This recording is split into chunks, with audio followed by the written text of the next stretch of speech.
I found the original blueprints. And these vents, they don't push air out. They pull air in, rhythmically, on a cycle of approximately 4.2 seconds. You know what else runs on a 4.2-second cycle? A lung. The ventilation system breathes. It has been breathing since 1886. And nobody, not one engineer, not one historian, has ever officially explained why. That's where this story begins. Not with conspiracy, not with politics, with a sound you weren't supposed to hear. Before we dive into today's investigation, I want to be clear.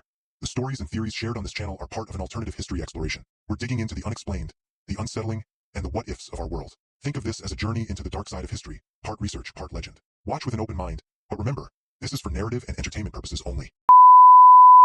You know what I think about every time I see the Statue of Liberty? I don't think about freedom.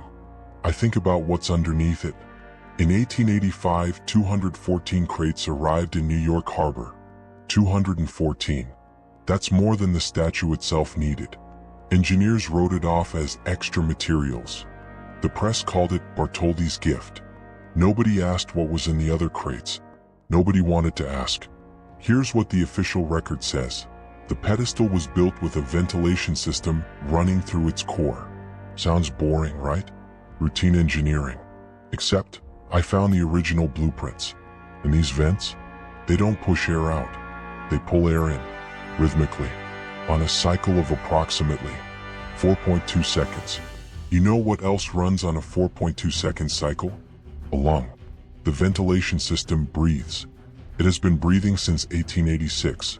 And nobody, not one engineer, not one historian, has ever officially explained why. That's where this story begins. Not with conspiracy, not with politics, with a sound you weren't supposed to hear. 1910, peak of immigration processing. 12,000 people a day passed through Ellis Island. Think about that. 12,000 people running from war, famine, persecution, and the first thing they saw when they got off the boat was her, the lady. And here's the psychology that nobody talks about. When you are desperate enough, your brain starts filtering. It blocks out things that don't help you survive. It is a documented phenomenon called motivated cognition. You ignore what terrifies you if terror is a luxury you can't afford. So when Maria Kovac, a Hungarian immigrant, wrote in her diary on April 14, 1910 about a metallic stench, like blood and copper and something old coming from the statue's base, nobody believed her. Her daughter kept the diary. I've seen a scan of it. The phrase? Translated, the child followed the smell. I did not see him come back.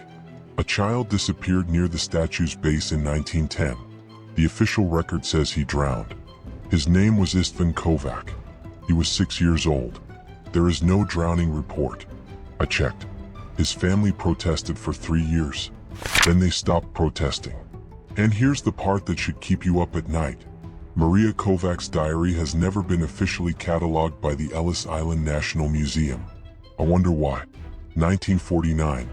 Officially, this was a routine restoration. Workers replaced some copper plating, reinforced the torch. Standard maintenance. That's the story. Here's what's underneath the story. The 1949 restoration was ordered by an executive memo that bypassed the Department of the Interior entirely. It went straight to a subcommittee that no longer exists. A subcommittee whose files are missing. A copper shell over a steel skeleton over a stone pedestal. That's what the textbooks say. But copper isn't just decorative. Copper conducts electricity. Copper blocks electromagnetic fields. And in the right configuration, layered, grounded, continuous, copper functions as a Faraday cage. A Faraday cage blocks signals from getting in or getting out. Now ask yourself, why would a symbol of freedom need to be electromagnetically sealed? Why would a statue need to contain something? The answer that I've pieced together from 3 separate sources: a retired Army Corps engineer, a leaked GSA internal memo from 1952, and a document I'm not going to name for reasons that will become obvious, is this. Lady Liberty isn't a symbol. She's a prison. She is a copper Faraday cage built around something that was already there. Something that arrived long before Bartholdi's crates. Something cosmic. Something that needed to be contained. They called it the Liberty Lurker. 50 years of records. Liberty Island and the surrounding waters. 1900 to 1950. I spent 4 months cross-referencing. Park rangers, ferry workers, maintenance staff, the occasional tourist who never made it back to the dock. You know what I found? The numbers don't add up. Missing persons near Liberty Island run at a statistically impossible rate. 3 times the national average for comparable tourist sites. The official explanation is always the same: maritime incident. Fell overboard. Unverified disappearance. I got my hands on a partial copy of the original structural blueprints. Not the public ones. The ones Bartholdi filed with his private engineer, a man named Edmund Collett, who died in 1901 with no known descendants. In the blueprints, certain support columns are labeled differently from the rest. Most say structural support or load bearing. But 6 of them, 6 columns running vertically through the pedestal, are labeled in French, tubes d'alimentation, feeding tubes. The psychological angle here is something I need you to really sit with. There's a concept in abnormal psychology called collateral damage justification. It's the mechanism by which institutions rationalize sacrificing individuals for collective stability. It's how governments convince themselves and their agents that certain losses are acceptable. What if the disappearances weren't accidents? What if they were maintenance? What if the lurker needs to eat? Let me pull back for a second. Let me give you the big picture. Marvel Comics. 1966. Stan Lee and Jack Kirby introduce Galactus, the World Eater. A cosmic entity so vast, so hungry, so fundamentally beyond human comprehension that entire civilizations exist simply to eventually be consumed by him. Here's what I need you to understand. Kirby was drawing from somewhere. Jack Kirby was a World War II veteran. He drew from experience, from nightmares, from things he encountered in Europe that he never talked about publicly. His colleagues said he was haunted. His wife said he sometimes woke up screaming in a language she didn't recognize. And the Galactus mythology, the idea that something enormous, something ancient, lives contained beneath a human-made structure while feeding on what we offer it, is not just a comic book concept. It is a description. The copper casing of the Statue of Liberty is 3/32 of an inch thick, less than the width of 2 pennies. That's what separates the east coast of the United States from whatever is inside. And it's been corroding since 1886. Do the math. We have been feeding a world eater and calling her a goddess. Gutzon Borglum began carving Mount Rushmore in 1927. That's the official story. And I want you to hold that word, carving. Because carving implies you are creating something that wasn't there before. You are imposing form onto formless stone. But what if the stone already had a form? I found these in a private collection. The collector won't go on record. The photos show the Black Hills mountain face in 1924. And there are already faces there. Not human faces. Not yet. But the suggestion of faces. The biological precursor of faces. Borglum didn't carve those presidents. He uncovered them. The Geological Survey records from 1926, the year before construction, described the site as having unusual organic calcification patterns inconsistent with standard granite formation. The lead geologist wrote in a personal letter, "It is as if the mountain has been waiting. What grows in stone? What has been growing in the Black Hills since before human memory? And why did 4 presidents, 4 specific men, match the shapes that were already there?" The Black Hills have a history of unexplained seismic activity. That's the scientific language for it. But the local Lakotas who have a different language. They called the Black Hills Pahasapa, the heart of everything that is. They didn't mean that metaphorically. They meant it literally. They believed the hills had a pulse. They were right. I have a recording. I'm going to let you hear a few seconds of it. This was captured in 2019 by a geotechnical researcher who was running acoustic surveys inside the mountain. His equipment picked up a frequency emanating from a specific location, directly behind Lincoln's left ear. He submitted his findings to the National Park Service. They responded 11 months later with a form letter thanking him for his public interest contribution. His equipment was confiscated during a follow-up visit. The reason given was permit violation. The Lakota people were removed from the Black Hills by force. The U.S. government took their sacred land in 1877 in direct violation of the Fort Laramie Treaty. They said it was about resources, gold specifically. But I want you to consider another possibility. What if they needed to get the Lakota away from the mountain? What if they needed to keep the witnesses away from what was already living there? The 1930s were obsessed with ancient Egypt. Howard Carter opened Tutankhamun's tomb in 1922, and suddenly every American with money wanted to understand the pyramids. The official academic explanation for this obsession is archaeological romanticism, escapism from the Depression era, a yearning for permanence in a world that felt like it was crumbling. But there's a pattern that the academics don't want to discuss. Every great monument in recorded history was built over a pre-existing geological anomaly.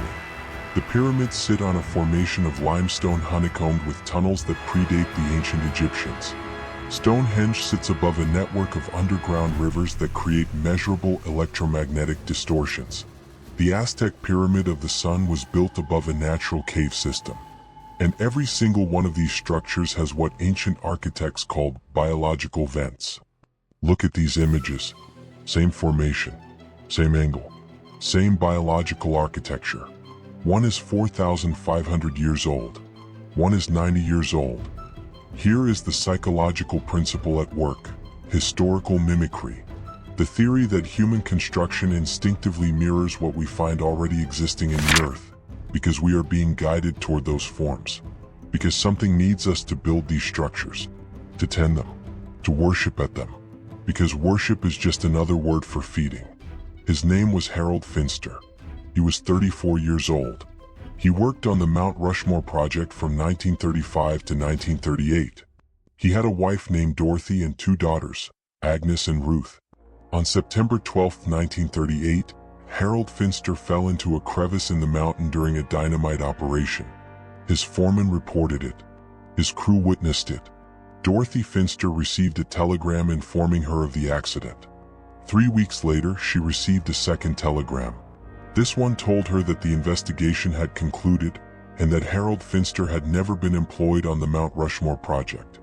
No death benefit, no record of employment, no body. Dorothy filed a formal protest. She hired an attorney. She contacted newspapers. The story ran once in a small Rapid City paper on page 11. Then it stopped. The attorney withdrew without explanation. The newspaper folded 6 months later. I found Agnes Finster's granddaughter. She's still alive. She has a box of her grandmother's letters. In one of them, Agnes writes about seeing a man in a gray suit visiting her mother repeatedly in 1939. Every time he came, her mother seemed less herself, quieter, more accepting. The granddaughter told me, by 1941, my grandmother had stopped saying she had a father. She'd say, I used to think I had a father. Like she wasn't sure the memory was real. They didn't just erase his record. They erased him from the minds of the people who loved him. 1922. The Lincoln Memorial is dedicated. Daniel Chester French's sculpture of Abraham Lincoln, 19 feet tall, 175 tons of white Georgia marble, sits in its temple at the end of the National Mall. And every single day since 1922, visitors have reported feeling watched. Not metaphorically. Not the powerful gaze of a historical figure. I mean a documented pattern of visitor reports describing the physical sensation of being observed. Of Lincoln's eyes tracking them. Of something alive inside the marble. The official explanation is pareidolia, the human tendency to see faces and perceive intent in inanimate objects. The brain-seeking patterns. But here's what I found in a 1978 Congressional Subcommittee report on memorial structural maintenance. A report that was publicly available for 6 months before being reclassified. During a flood in the lower basement level of the memorial in 1976, maintenance crews discovered a room that was not on any architectural plan. The room contained what the report described as modified institutional seating with medical-grade restraints, and non-standard ventilation connecting to the internal architecture of the primary structure. The report used a specific phrase that I keep coming back to, the Lookers program. They called them lookers, human beings, surgically modified, placed inside the memorial's head to look through its eyes. Willing? I don't know. I hope not. I hope they didn't choose this. But I don't actually know. Why would a government do this? Let's set aside the horror for 1 second and think about the psychology. Jeremy Bentham designed the Panopticon in 1791, a prison where a single guard could theoretically observe all inmates simultaneously. The genius of it wasn't the guard's actual vision. It was the inmates' belief that they might be watched at any moment. That belief alone changed behavior. Michel Foucault built his entire theory of modern power on this concept. The state doesn't need to physically monitor everyone. It just needs everyone to believe they might be monitored. The watcher doesn't even need to be real. But what if the state wanted the watcher to be real? What if Lincoln, or something using Lincoln's image, actually does watch? There are 170,000 people per square mile in Washington, D.C. on any given workday. Congress, the Pentagon, the CIA, the Treasury, all of them within line of sight of a watcher. The Panopticon state doesn't just deter crime. It shapes thought. It shapes loyalty. It shapes what is even conceivable as opposition. And if the watcher has been surgically placed there, kept alive through means I don't fully understand, reporting back through channels we've never been shown, then every law passed in that city, every war declared, every secret buried, was watched, was permitted. This is where it gets uncomfortable. Because now I'm asking you to question something you were taught in grade school. Abraham Lincoln was shot by John Wilkes Booth on April 14, 1865, and died the following morning. That's what the history books say. But here's what I need you to consider. By April of 1865, Lincoln had been under extraordinary physical and psychological stress for 4 years. People who met him in 1864 described him as looking like a man already dead. His complexion, his weight, his eyes. What if they were describing something more literal?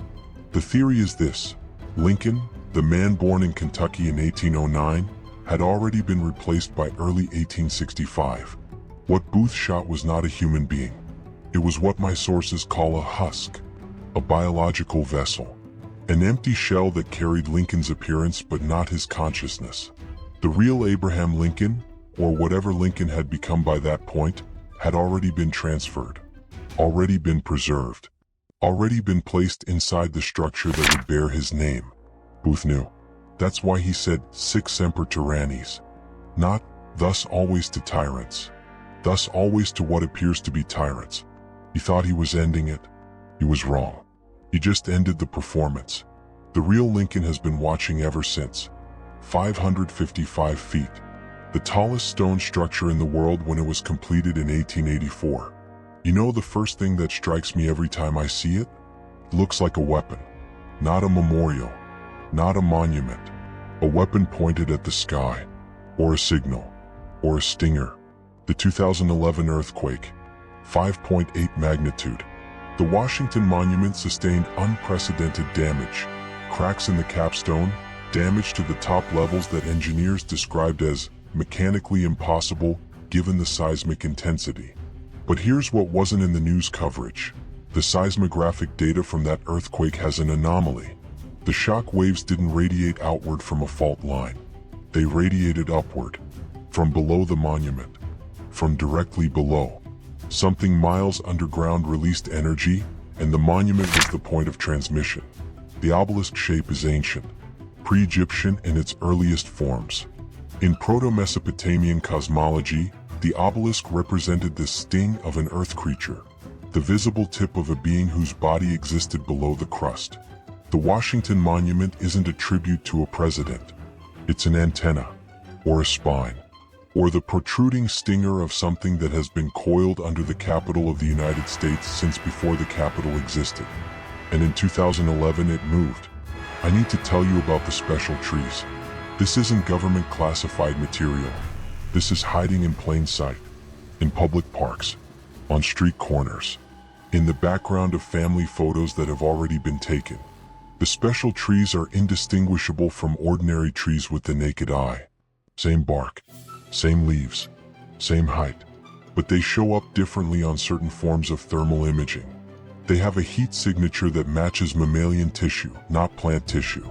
They breathe differently, not through stomata the way plants breathe, through what appear to be microfissures in the bark that open and close on a 4.2-second cycle. In 1971, a sound engineer named Carl Messing was recording ambient audio in Central Park for a documentary project. His equipment picked up a frequency emanating from a cluster of 3 specific trees near the Bethesda Fountain. Not infrasound, not ultrasound. A specific audible frequency that his equipment captured but that he could not consciously perceive. He played it back in his studio. His assistant suffered a cerebral hemorrhage 6 minutes into playback. Carl Messing suffered a minor stroke. The recording was confiscated by 2 men in civilian clothes who arrived at his studio 38 minutes later. Carl Messing died in 1979. His official cause of death was cardiac arrest.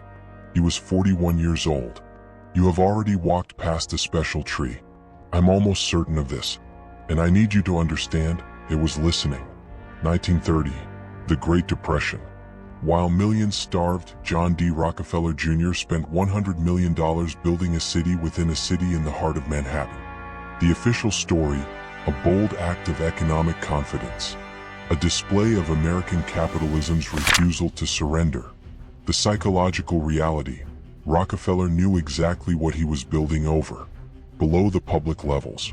Below the subway connections. Below what any city inspector ever officially visited, there are levels. 7 of them based on the evidence I've assembled. Going down.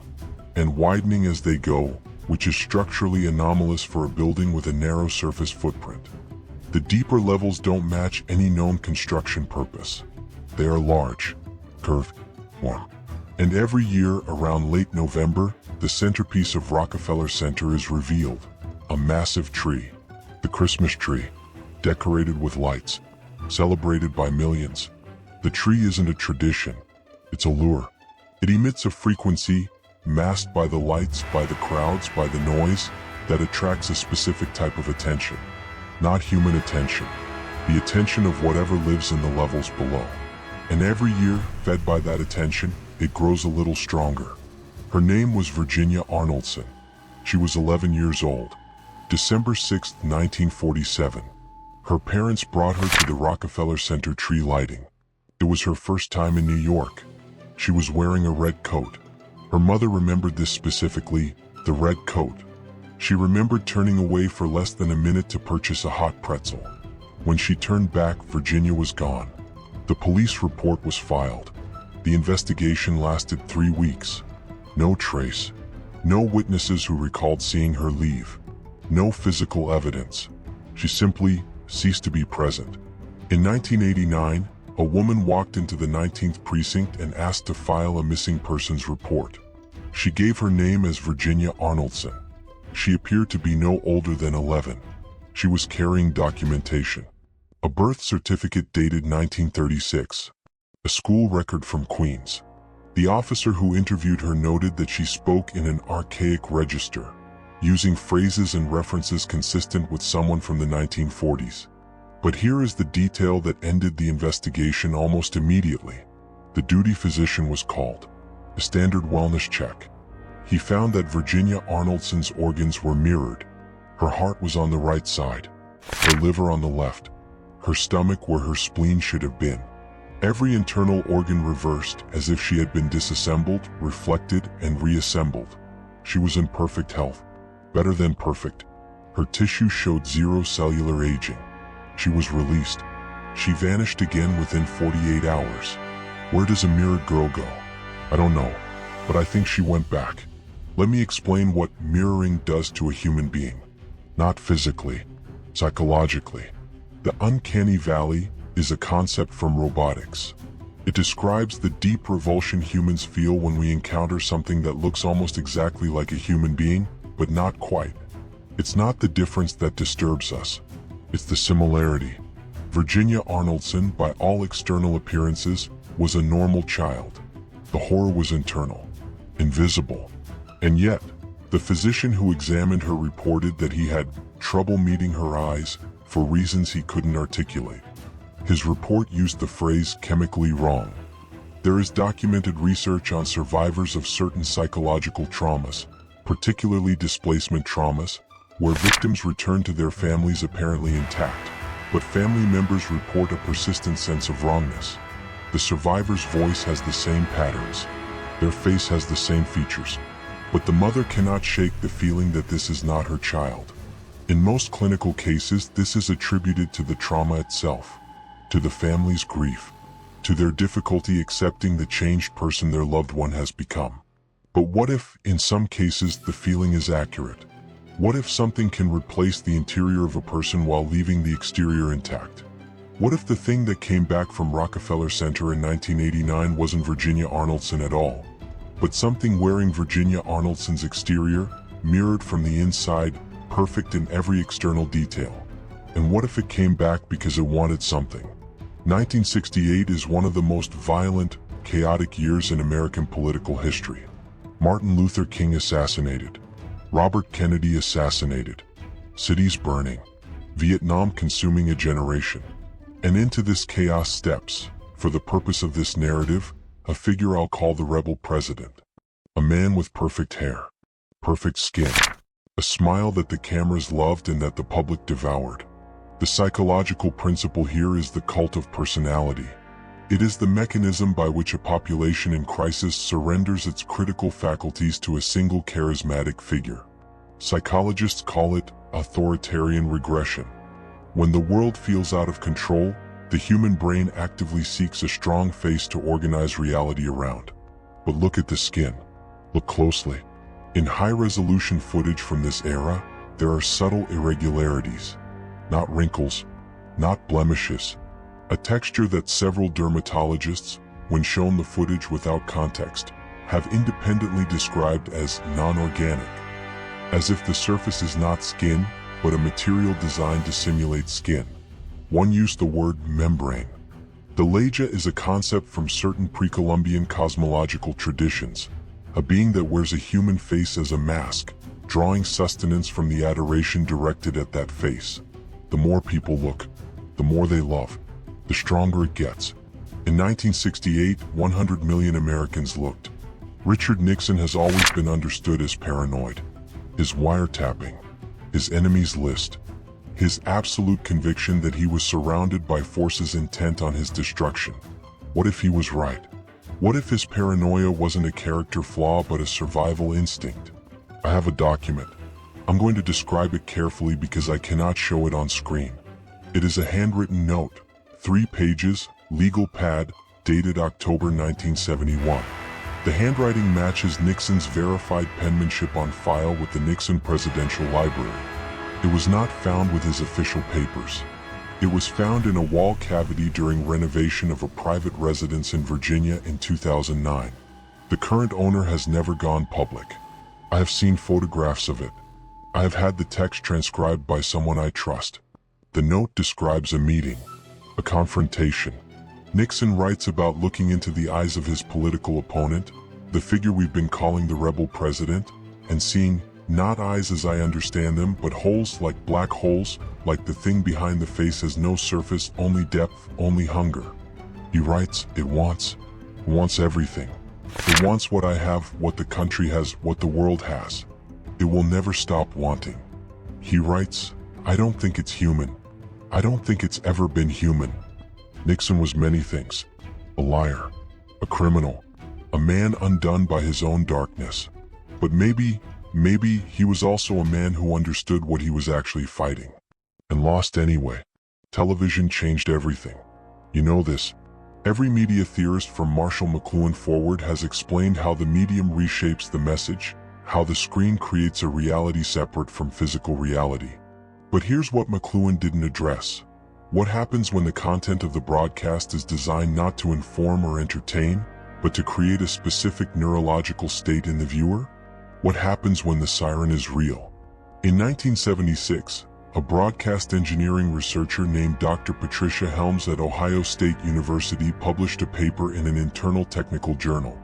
The paper was titled, Anomalous subcarrier frequencies in primetime commercial broadcasts, 1971 to 1975. Her finding was this: embedded in the broadcast signal of every major American television network, during primetime hours, there was a consistent subcarrier frequency that served no legitimate broadcast purpose. It didn't carry audio. It didn't carry video. It was just there. Its effect on neurological tissue, specifically the prefrontal cortex, was measurable. And the measurement described reduced activity in the areas responsible for critical analysis and increased activity in the areas responsible for compliance and social bonding. Dr. Helms submitted her paper for wider publication in 1977. Her university position was eliminated for budgetary reasons in 1977. The paper was never published outside of that internal journal, which ceased publication in 1978. Every night in the 1970s, 100 million Americans sat in the glow of a siren and let it sing to them. And they loved it.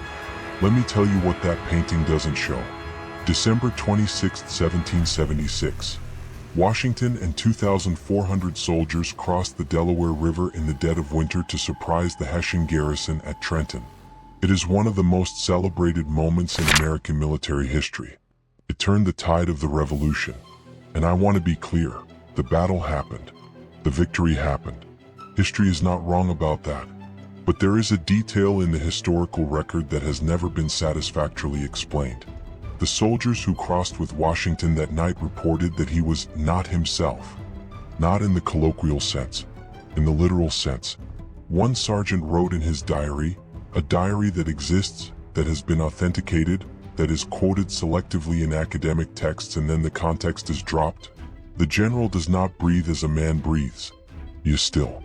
He is cold not from the temperature but from within himself. In 1973, construction crews working on infrastructure near the Delaware River in Pennsylvania broke into an underground cavity. Inside they found what their foreman described as a large block of old ice, very old, very clear. Inside the ice there was a figure. The project was immediately halted by federal intervention. The cavity was sealed. 2 workers were reportedly relocated and lost contact with their families. The original Washington, frozen, preserved, real. And the one who crossed the river in 1776? A double. So perfect that history never noticed the swap. Once you understand the Delaware double, everything else becomes legible. Every president since George Washington has been a double. Not a human clone in the scientific sense, not DNA replication in a laboratory. Something older. Something that predates our understanding of biology. The substitution happens at a specific point, not at the beginning of a presidency. That would be too risky. Too many people know the candidate. Too many people have personal relationships with the real human being. It happens after the election, after the inauguration, after the person is already invested with the authority of the office, after they stop being a man and become a symbol. Because that's when the real work begins. That's when the decisions that shape the course of civilization are made. And that's when the doubles, the Legia, the husks, whatever you want to call them, step in and make those decisions for purposes we do not fully understand. There is a room beneath the White House that is not on any publicly available architectural plan. Historians and researchers have noted an unexplained discrepancy between the known basement levels and the structural depth visible on ground-penetrating radar surveys. Someone leaked a photograph in 2004. It circulated briefly on early internet forums before being systematically removed. I have seen it. The image shows large cylindrical containers. Fluid. Forms inside the fluid. The caption, handwritten on the back of the photo, the succession vats. The Republic has never been a democracy. It has been a performance of democracy, run by beings who do not age, who do not die, who simply replace themselves when the old face wears out. In the 1980s, America became obsessed with walls, with barriers, with the concept of protecting the interior from the exterior, from Soviet threat, from immigration, from whatever was out there. The psychology of this era has been analyzed extensively. The Reagan administration's rhetorical construction of an evil empire serve to unify a fractured domestic population through external threat. Classic authoritarian consolidation. But here's the angle nobody took. What if the walls were real?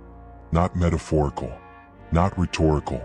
What if the effort to seal America in the 1980s was in direct response to something that was trying to get in? There are 17 documented locations along the northern and southern borders of the United States where the geological formation shows an unusual characteristic. A consistent, thick band of what surveyors classify as organic composite matter running along a rough approximation of the border itself. It doesn't follow property lines. It doesn't follow natural geological features. It follows the political boundary of the United States with an accuracy of less than 100 meters. Organic, composite, living material, not keeping people out, keeping something in. The Great Division of the 1980s wasn't about the Soviet threat.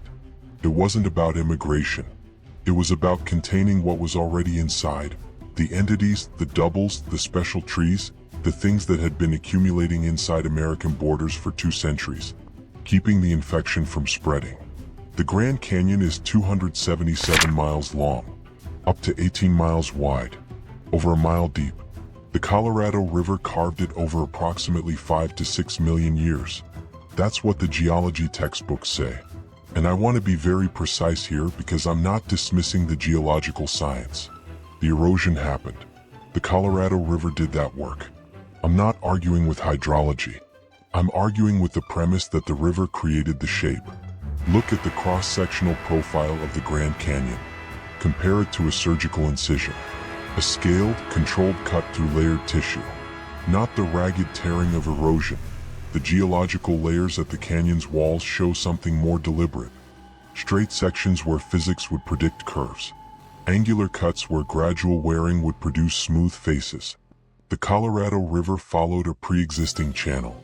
A channel that was not carved from above, but opened from below. When you cut open a biological entity to relieve internal pressure, to drain something that has built up inside, you get a long, deep, controlled incision. The Grand Canyon is a scar. Something enormous is buried beneath the Colorado Plateau. It has been there long before human history. And at some point, 5 to 6 million years ago, it needed to breathe, or drain, or simply shift. And the earth split open to accommodate it. You remember this. Everyone remembers this. The ship that blocked the Suez Canal for 6 days and became the most memed event of early 2021. The official explanation, a combination of high winds and a sandstorm caused the vessel to drift and become grounded on both banks simultaneously. Here's what the official explanation cannot account for: the damage pattern on the hull. I obtained a copy of the Egyptian Maritime Authority's initial damage assessment. Not the public version. The internal one. The hull damage on the Ever Given's port side midship shows compression patterns inconsistent with sand grounding. The indentation profile is not granular. It is not irregular in the way that geological contact produces. It is regular, segmented, bilateral, like the grip of a limb. A maritime engineer I consulted, who will not go on record, told me that the damage pattern is consistent with biological gripping force, and that the size of the structures that created the indentations would suggest an organism of truly anomalous scale. Something in the Suez Canal stopped the Ever Given. Not sand. Not wind. A limb. A massive, submerged biological limb reached up from the canal bed and held the largest container ship in the world in place for 6 days. And the world laughed at memes about the ship stuck sideways. Because that's what we do. We are very good at not looking at what is directly in front of us. 1976. The Viking 1 and Viking 2 landers touched down on Mars. First direct exploration of the Martian surface. The images they send back are used as proof that Mars is dead, sterile, lifeless, cold. That's the story. Here's what I found in the archived raw image data. NASA's original Viking mission images are publicly available through the Planetary Data System. All of them. Tens of thousands of frames. Because there are so many images, most of them have never been closely analyzed. I've been looking at them for 2 years. There are formations in these images that don't match any geological model for Martian rock formation. Vertical. organic in profile, appearing in clusters. They look like the special trees. The special trees aren't native to Earth. They are not a human phenomenon or an American phenomenon or a modern phenomenon. They are a universal infection, a network, distributed across planets, across solar systems possibly, each one a node, each one listening, transmitting, feeding data back to something we've never directly observed. Earth isn't special. Earth isn't chosen. Earth is just one planet in an infected galaxy. And whatever is underneath our monuments, whatever breathes through our obelisks and stingers and Liberty ventilation systems, it has family everywhere. We are not alone. We have never been alone. And the universe is not empty. It is full. It is watching. And we are very, very small. Alcatraz, the Rock, one of the most famous prisons in American history. Sitting in the middle of San Francisco Bay, impossible to escape from, cold and isolated. Officially decommissioned in 1963, now a national park. Approximately 1.5 million tourists visit per year. Here's what those tourists are not told. Since 2019, geospatial survey data of San Francisco Bay shows an anomaly. A small, irregular formation rising from the bay floor approximately 340 meters northwest of Alcatraz Island. Too new to appear on pre-2019 surveys. Too large to be sediment accumulation. It is island-shaped. Approximately 15% of Alcatraz's surface area. It is growing. Mitosis is the process by which a biological cell duplicates itself. The cell grows, copies its internal structure, and then divides into two complete cells. Each one whole. Each one functional. What I'm describing is an island undergoing mitosis. Alcatraz, the entity that exists beneath the rock, the thing that the federal prison was built above, the thing that required a facility specifically designed to prevent escape and to maintain a constant human population nearby, is reproducing. And when the division is complete, when the new island fully separates and establishes itself as an independent structure in San Francisco Bay, what happens next is a question I don't have an answer to. But I know it won't be good. There is a broadcast. It has been transmitting since 1962, on a frequency that no commercial or government radio service uses.